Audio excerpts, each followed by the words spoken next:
Hello everyone, welcome to my channel. Today we are going to create this responsive login and registration form using HTML, CSS and JavaScript. You can see the website.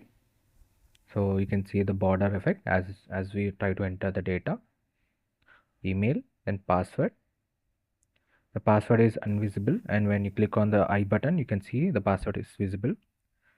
And login and forget your password, you can see the hover effect, and you can see the hover effect on the social media icons.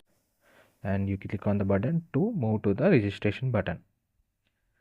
This is the registration form, and you can see the same password effect, visible effect, as you click on the button on social media icon. Sorry.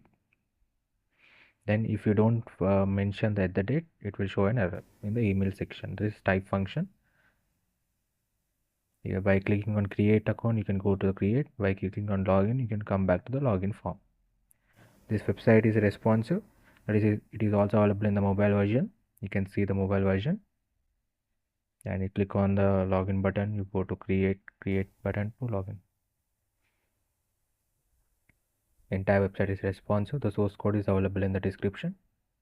If you like the content, please do like, share and subscribe. Thank you.